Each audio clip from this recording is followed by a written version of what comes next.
I'm Vladimir Brandwajn. I was born in 1946 in the British occupational zone and in Bergen-Belsen in Germany. I stayed there till 1949 till my parents decided to return to Poland. You're asking a very difficult question because what I have believed in has been changed by what I've been told to. That I've believed I'm Polish and like of Jewish origin, while at some point I have learned I'm not Polish, I'm Jewish. So I don't know how much sense it makes, but for the communist regime they had an idea of nationality where you were Polish but you were not Polish because you were something else, like Jewish or of Russian origins. There were some German minorities, so they would say I'm Polish but I'm of German origin or German nationality according to the communist nomenclature. And then suddenly at some point of time we were told that you're not Polish, you're Jewish. And it went further because at some point after '68 I was told that I'm not really Jewish, I'm a Zionistic enemy of the state. My parents were Poles of Jewish origin.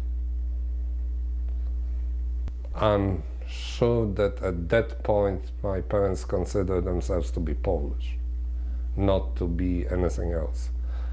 All the distinction in terms of being Polish of Jewish origin and all of that came later as part of the socialist nomenclature. Though the previous regime before World War II had the same nomenclature. So you could be of Jewish origin, Jewish religion. The previous regime had a religion while this regime had a national origin. It was leveled up to a point when it suddenly became an issue that you are not like the others. It's like we are all equal, but some of us are more equal. I don't remember basically anything from Germany.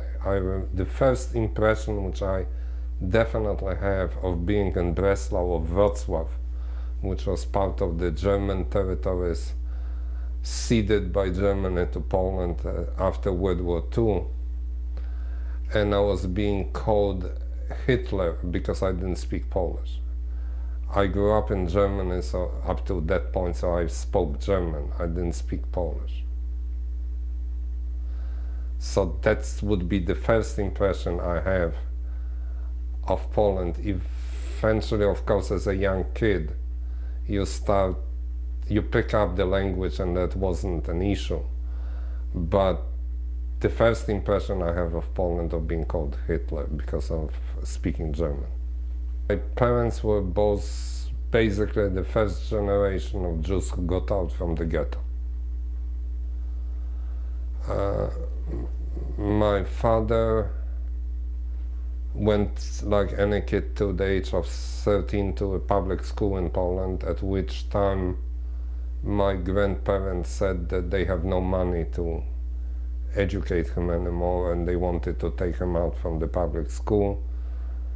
The director of the school, who was a priest and he was a brother of one of the most influential ministers in the Polish government, came over to my grandparents and told them he is going to pay the school dues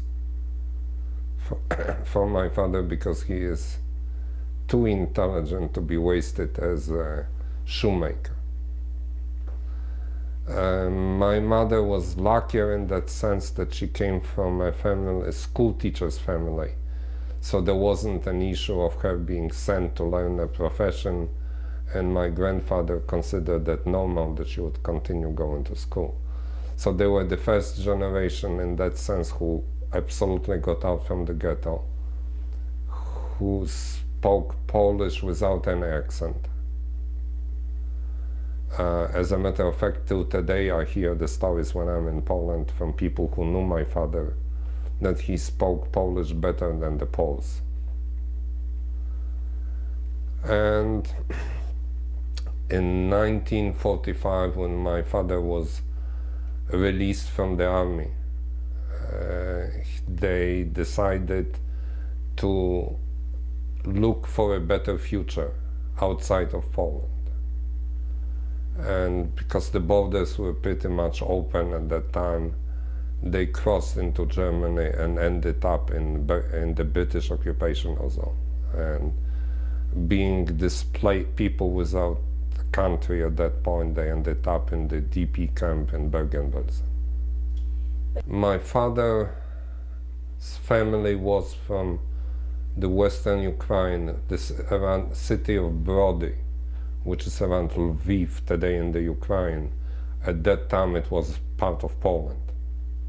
So in 1939, under the Ribbentrop-Molotov Pact, my father crossed into the Soviet Union, to the part which was already occupied by the Soviet army, and that's how they survived and were not subjects to the prosecution by the Germans. Actually, I mean, I don't know, I can't speak firsthand about it, I only know from the stories which my father said, that when they were trying to cross the river Bug, which was the border between Poland and the German occupied part, or the Polish still part, and the Soviet part, they were stopped by a Polish military patrol and accused of being spies. And as such, they were going to be shot on the spot, and they were brought in front of a Polish colonel who only asked them one question: "Are you Jews?" And my father said, "Yes." "Sergeant, take them across the river." So that's how they got into the Soviet Union. And of course, until 1941, that was peaceful in the sense that the Germans were not there, and they were part of a much larger empire. I know that my father was arrested and jailed for trying to protect the same priest who got him to go to high school, because he was accused by the Soviet regime of being the enemy of the people. And that ended up with my father being in jail. I found it by a pure coincidence by looking through the archives in what's called the Institute of National Remembrance, EPN, the Polish organization which is trying to protect the memory of the people of what happened under the socialist regime. So I know that he was arrested and jailed in 1940 for trying to stand up to protect that priest. It didn't help. The priest was arrested anyway, the same as my father was. In 1941, when the war started in June between Germany and the Soviet Union, my father volunteered to the Soviet army. He didn't have to go because he was a Polish citizen, and at that time there was no Polish army. And he started his career, and he ended up as an officer in Soviet counterintelligence. So, and then in 1944, he managed to get himself expelled from the Soviet army and transferred to the Polish army because he had to criticize Stalin's order, which allowed the soldiers to send, Soviet soldiers to send regular packages back home. And my father, in his naivete, I can only assume, or having drunk too much vodka, and that day, while talking to some of his buddies, officer mentioned that how can a soldier send a package home the only way he can do is by looting the local population, and that costed my father his job in the Soviet army, and he ended up in the Polish army. So anyway, in 1945, at the end of the war, he was released from the military service, and I don't know exactly why they decided to leave. I have no idea. I asked my parents many times, but I never got the answer. I only know where I was born, and I know for sure that they were registered in that camp, because also my father did his PhD while at the DP camp. He got his PhD in French literature from the University of Göttingen. Remember the history of the Tsar's empire. Jews were forbidden to live close to big cities, or within the big cities. They had to live outside of the borders. There was only the part of the ex-Poland area where they were allowed to live close to the big cities, and that's where the ghettos were, of course. But my grandparents lived actually in the old Austro-Hungarian Empire, because Lviv or Lvov, whichever way you want to call it today,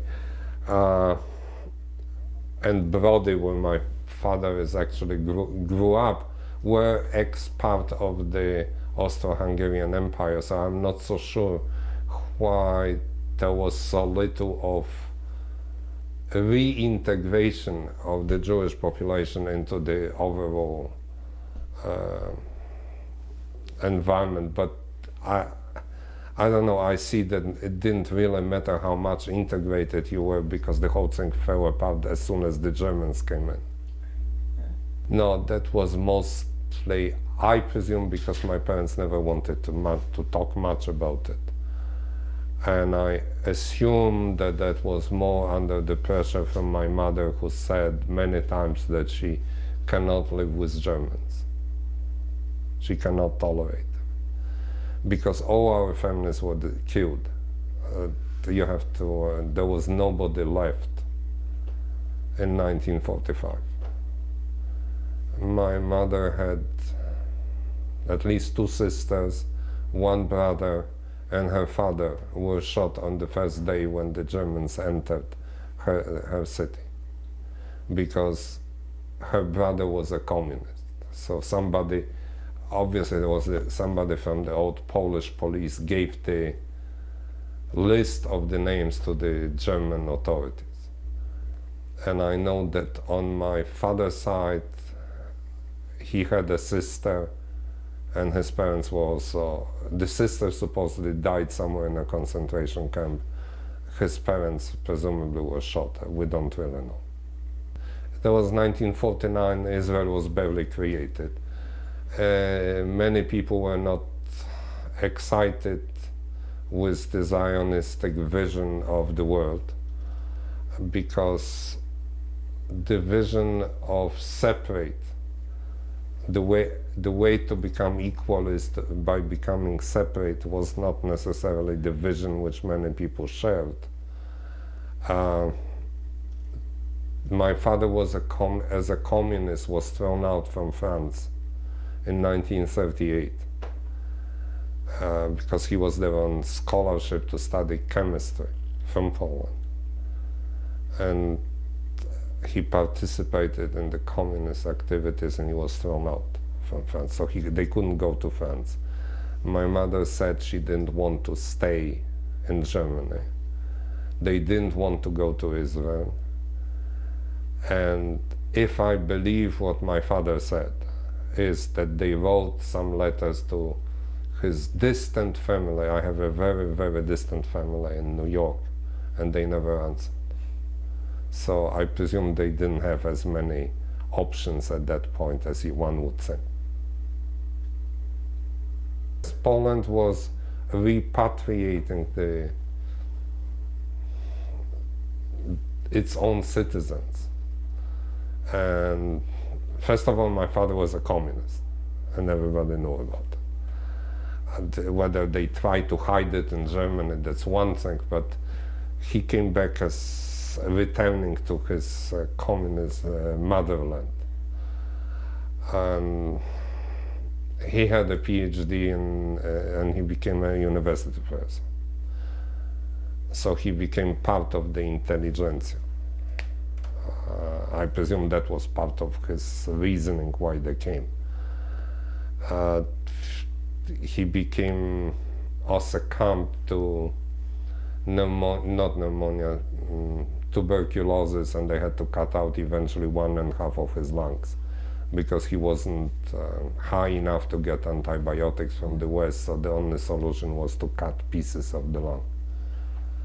And that's a pretty brutal surgery. And I know that I remember not knowing what my father really looks like till the age of 6.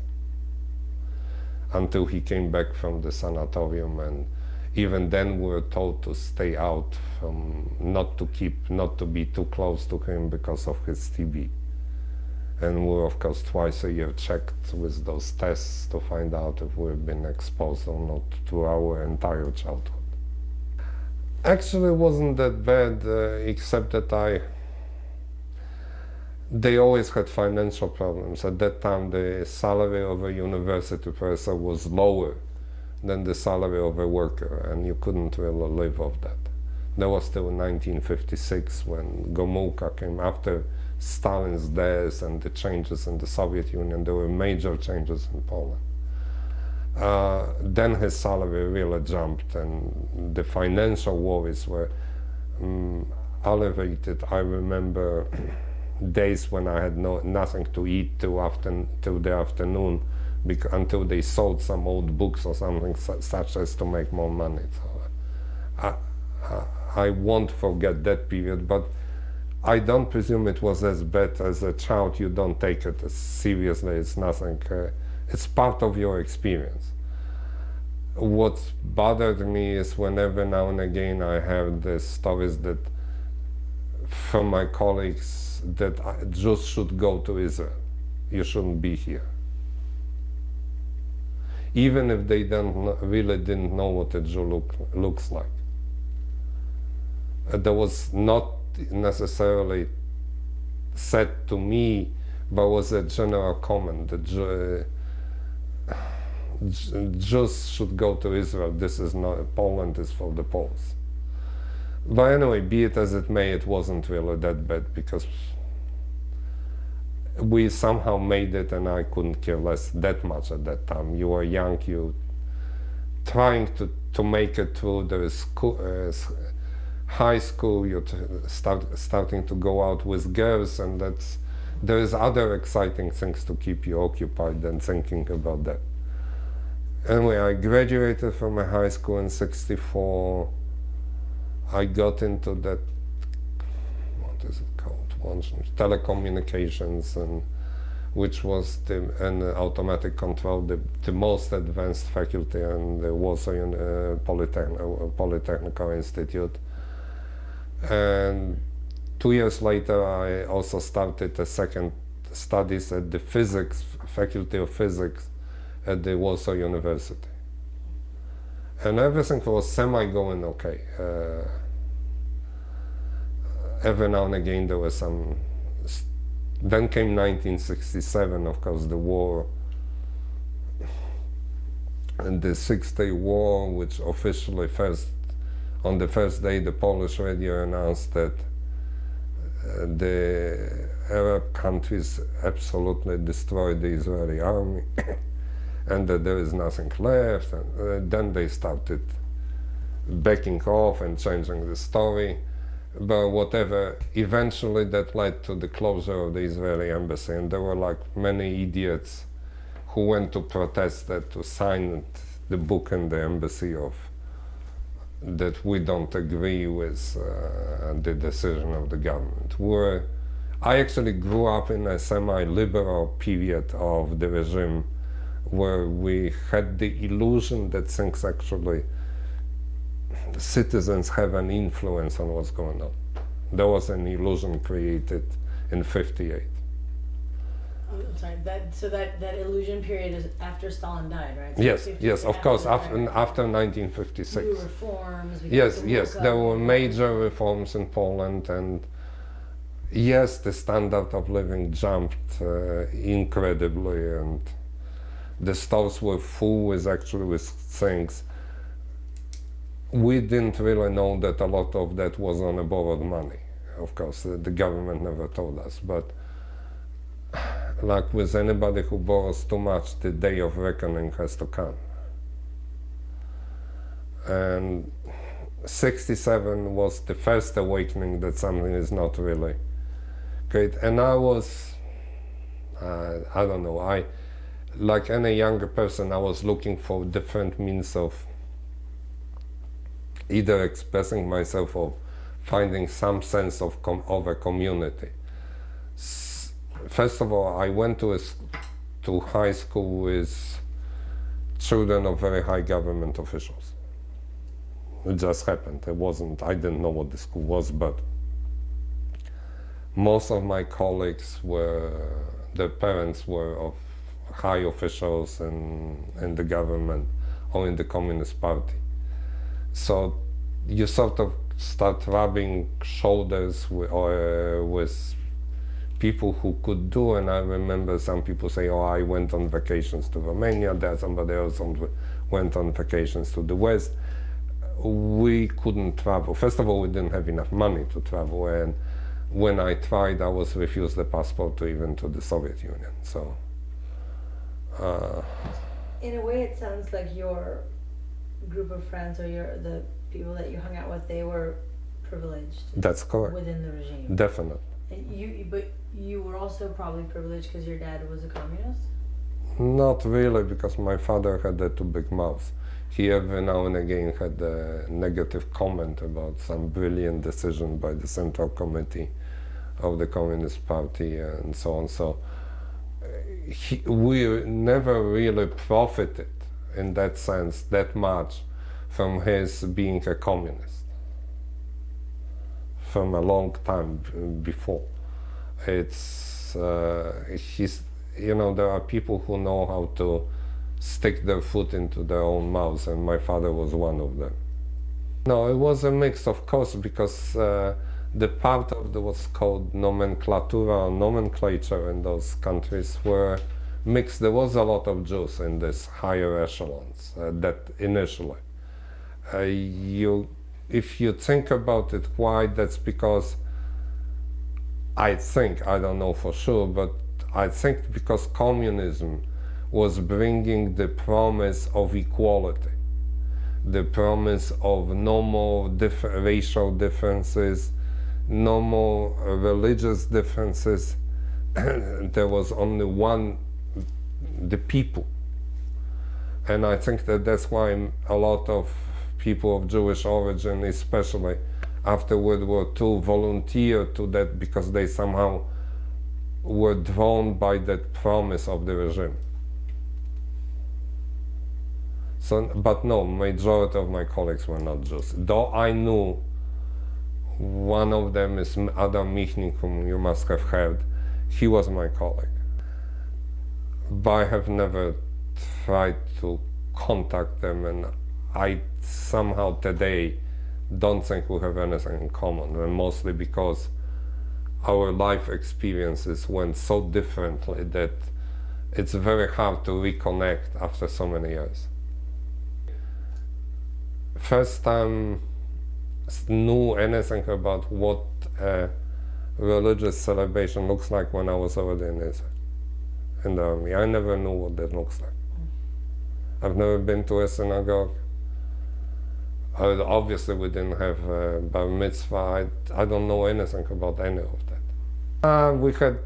There was a play which for some very strange reason the government first allowed to play, which is Dziady by Adam Mickiewicz, and it's a very strongly anti-Russian play.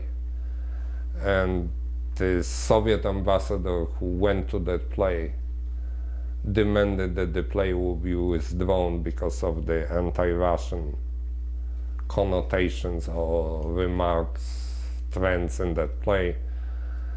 And then of course the students in the nationalistic fervor started signing the petition to the government that they should keep it, do not remove it, because it's a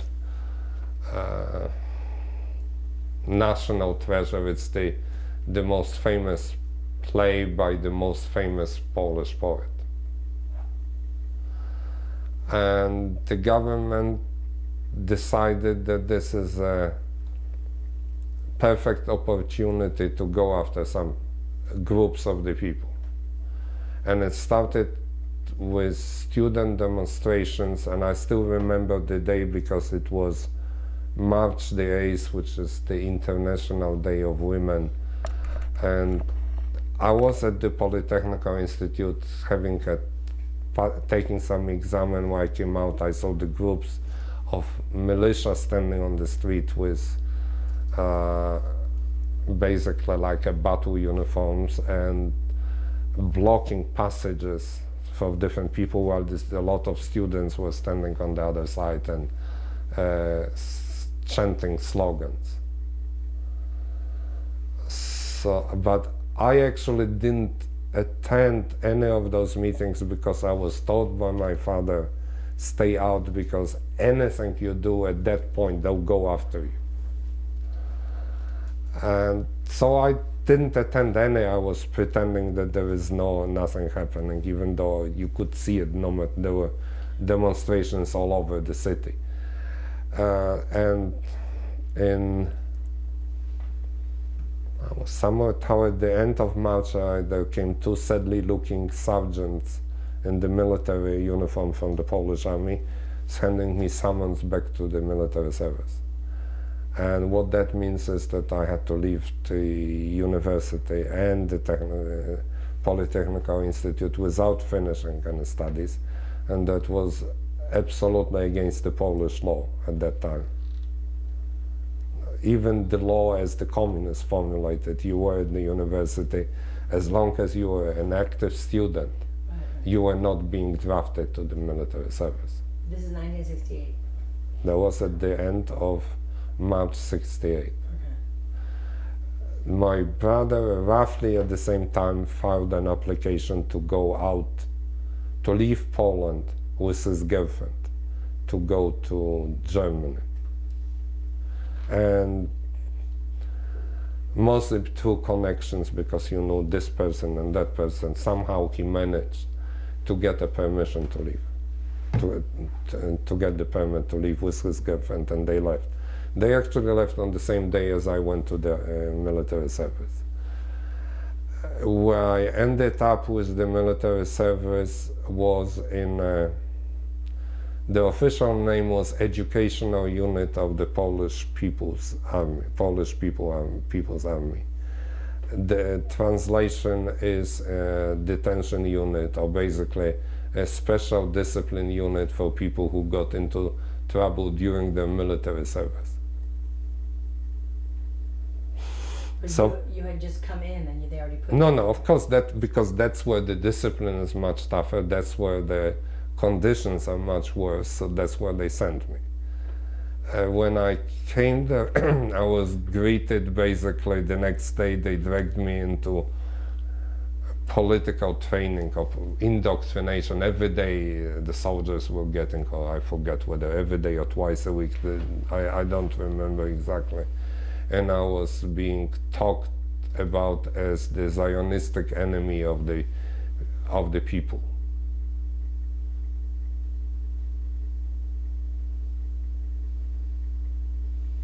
Without you actually having done anything? I haven't done anything. You didn't take part in the protest? No. You didn't?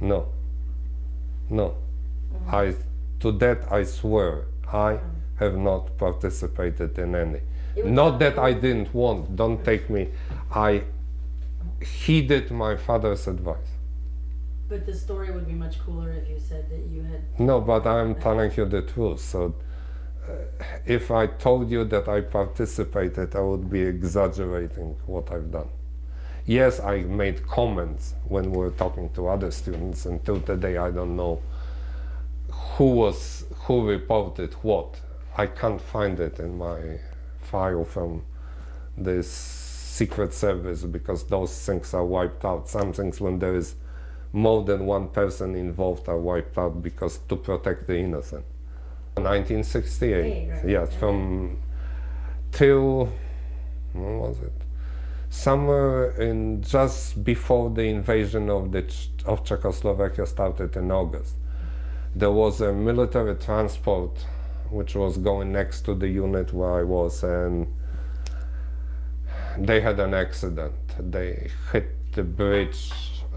There was a railway transport. They hit the bridge, and there was quite a few soldiers killed, and the whole thing, the bridge was damaged, and I was in the engineering units, so, and very close, so they brought us, we were the first unit to brought in to help clean and rescue whatever was possible. So supposedly I behaved with dignity, and I tried to do as much as possible to rescue the people. And in the morning there came a general from Warsaw by helicopter to investigate what happened, and he asked, I want to talk to 3 soldiers who did the most to clean up and to rescue.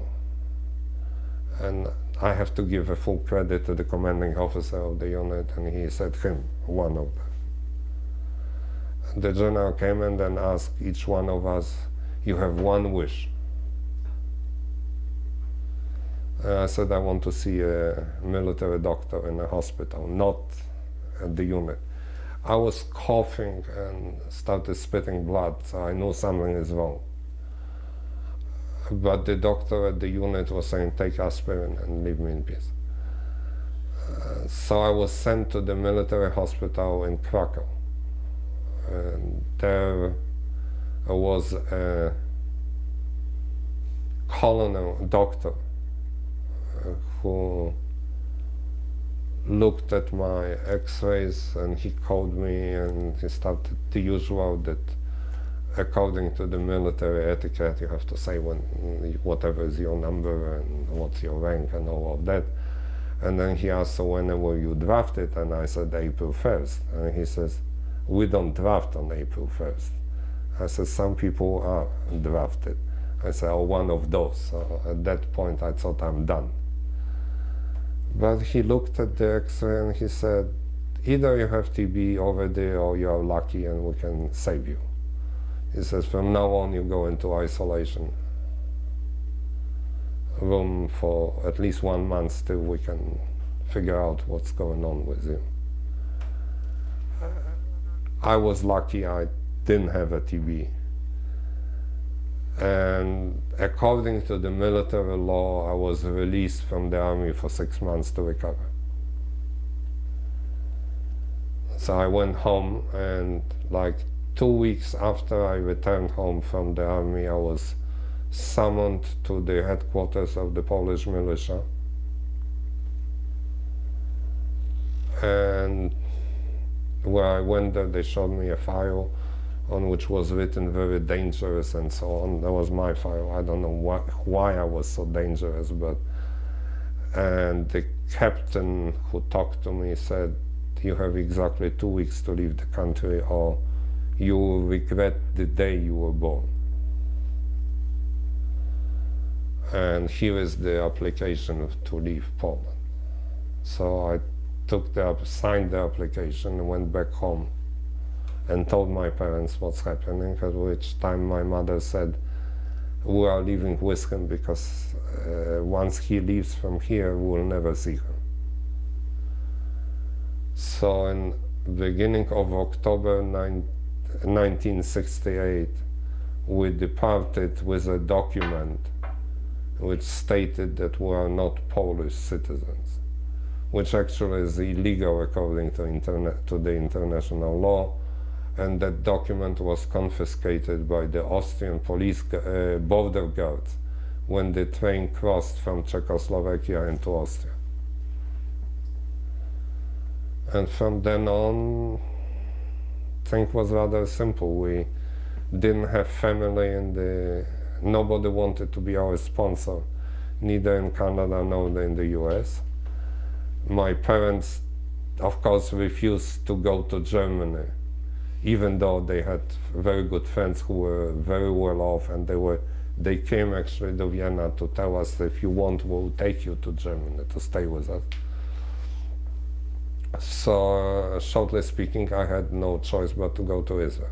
To me, I was too young to be communist. I learned many years later that when I applied, I had a scholarship to do my PhD in Canada, where I did it. And when I went to the Canadian consulate in Tel Aviv at that time, and the vice consul who was talking to me sort of asked me to fill out the application in front of him, he said, don't apply for a student visa, apply for an immigrant status.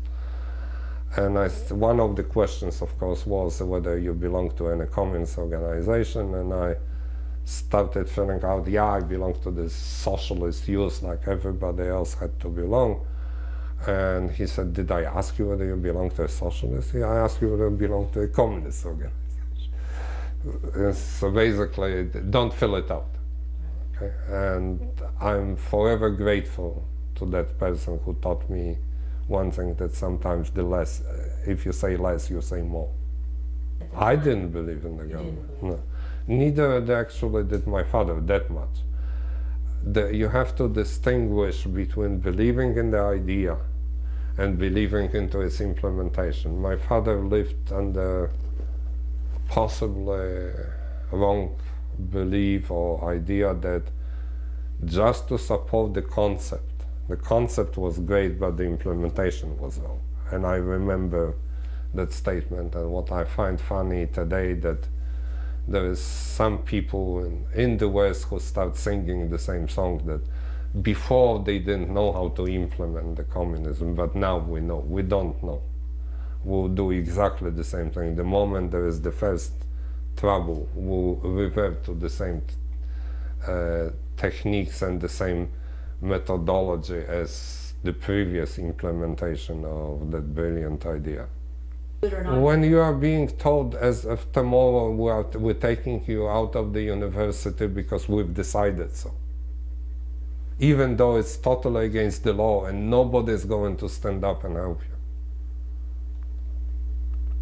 That was a lesson which I will not forget. Because if you look at that in a retrospective, and you start thinking what's the underlying message from it, is that any dictatorship can do that. The moment you have an absolute control, you will eventually end up doing that, which means any regime which is totalitarian and there is no opposition that can stand up and legally stay and challenge it, is going to end up in the same spot. And that's because power corrupts, and absolute power corrupts absolutely. And you can argue with me that we will do it in a humanitarian fashion.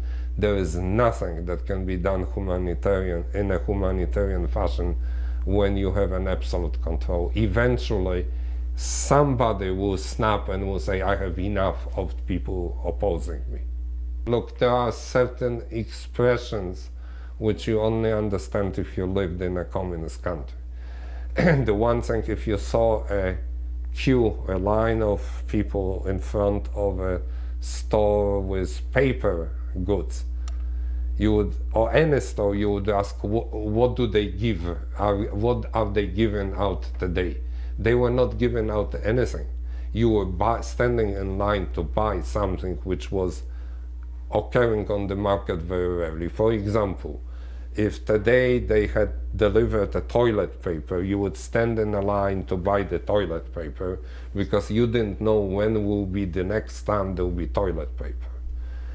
I remember when there was a rationing of electricity in winter.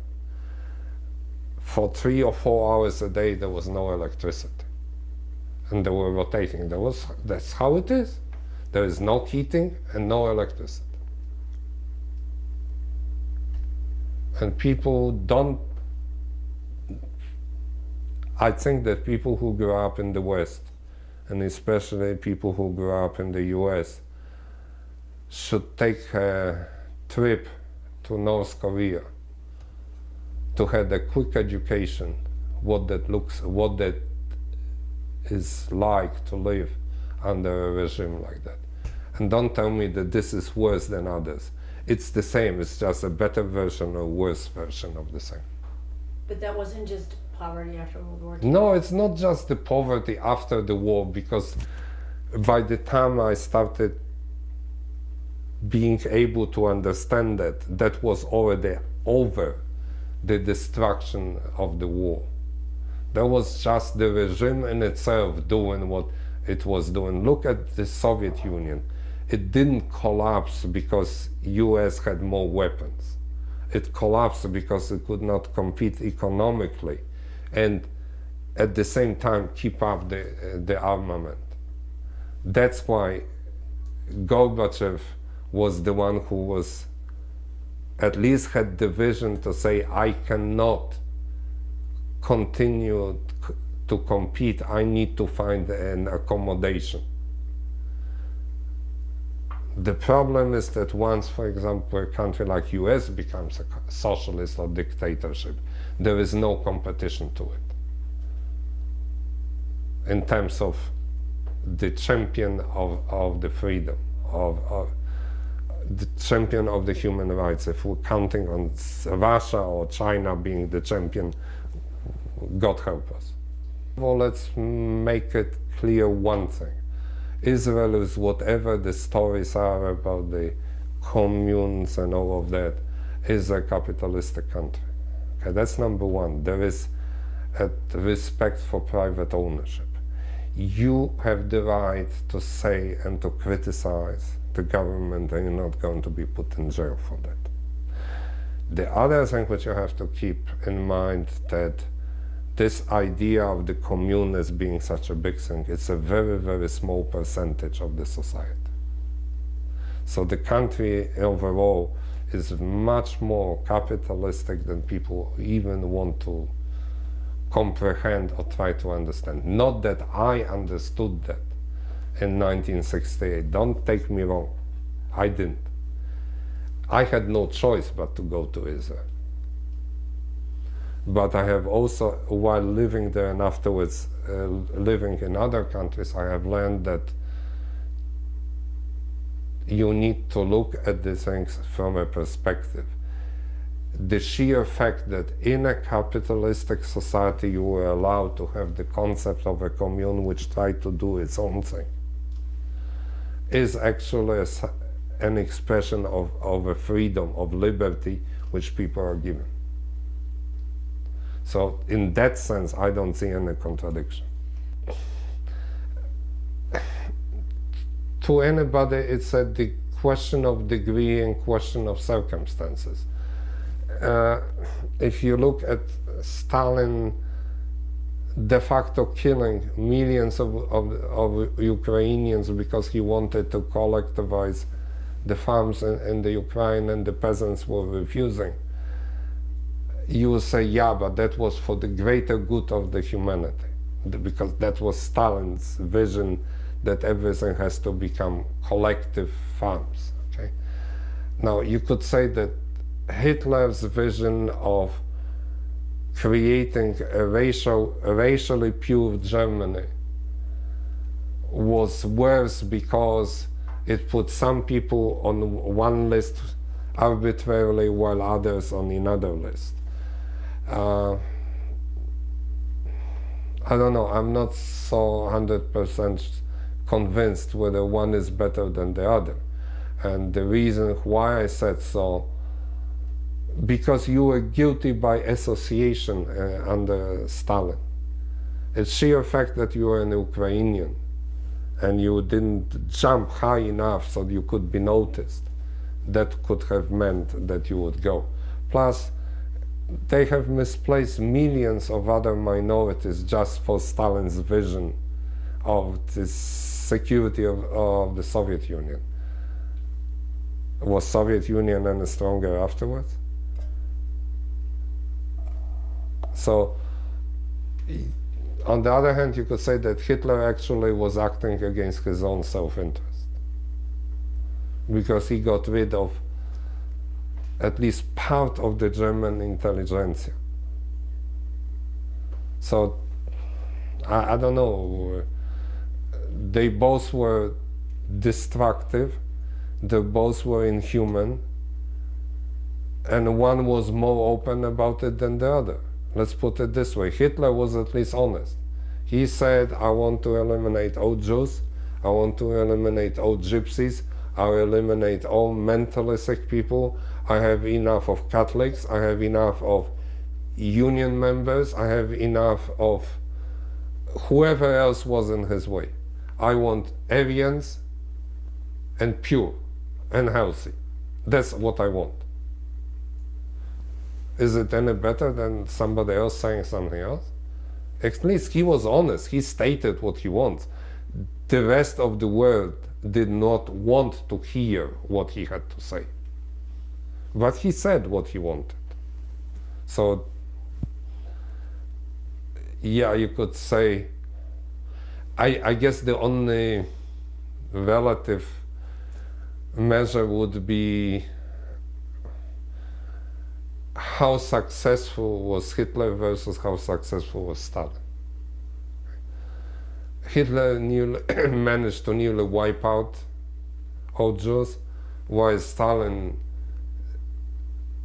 did not manage to wipe out the Ukrainians, the Chechens, and all of that. So maybe it's a question of a degree rather than a question of the idea and the basic concept. It's more how far I was willing and how quickly I was willing to implement it versus was I really trying to do it or not. Yeah. I mean, I felt devastated. First of all, I grew up with a fear of capitalism. That's how we were educated. Remember, I went to school, and whether you want or you don't, you hear the daily news, you hear the daily propaganda, you get the school program designed to put your thoughts in a certain direction.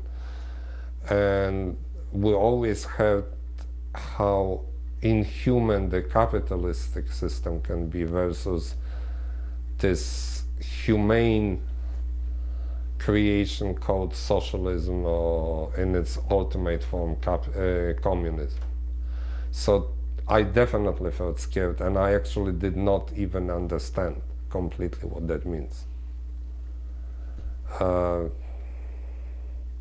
In that sense, my transition to the West or to capitalism was softened by the period in Israel. Because at least initially I got help to go to learn the language. I was for 6 months in Ulpan, which was 6 days a week, 8 hours every day. They pounded the language into us. So when I went to Technion to finish my engineering degree, I actually till today speak Hebrew and I can write Hebrew. So they actually taught us very well. And then eventually you become braver. Since I already saw this, and then I was looking for a chance to try something different than Israel. I thought like I was being cornered, not by my decision. And not that I really understood what I'm after. But Canada sounded like a great opportunity. And I went, and I don't regret it till today. I think that was one of the best decisions I ever made. I'm supposedly one of the 15 top technical people in ABB, which is Asea Brown Boveri. It's like 150,000 employees worldwide. Actually, 33 years later, in 1998, because my wife wanted to go. I had that aunt who was a wife of my uncle's, my mother's brother. She was Polish. He passed away by that time, but we went in 1998, and that was the first time I went to Poland. And what were you feeling? I was a little bit surprised by the amount of change. I actually found the country doing much better than I thought, being much more orderly than I remember it. I was actually were commenting that I remember standing in Warsaw how the buses were running on time, and I remember what it was when I used to live it. They were not running on time, so there was like a different country in that sense, totally different. I mean, As I told you, I basically blanked out anything about my past when I left home. I have some colleagues from the Polytechnical Institute whom I found over the years, or who found me. I'm not looking for anybody. And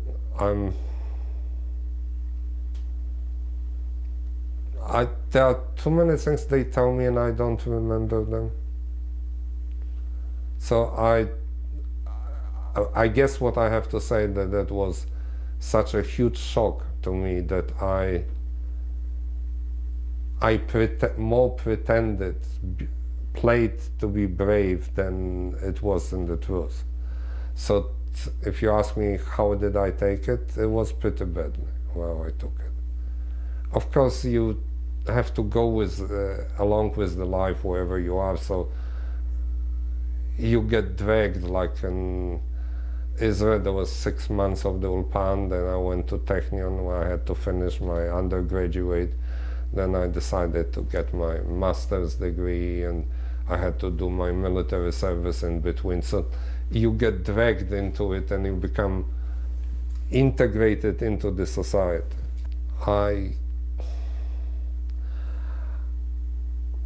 I somehow wanted to wipe out all of that from my memory. In a way, I sometimes feel upset at my wife for dragging me in 1998 to Poland. I would have been happier never going there. Because then that thing would have been, how to say, something from the past which I don't have to think about.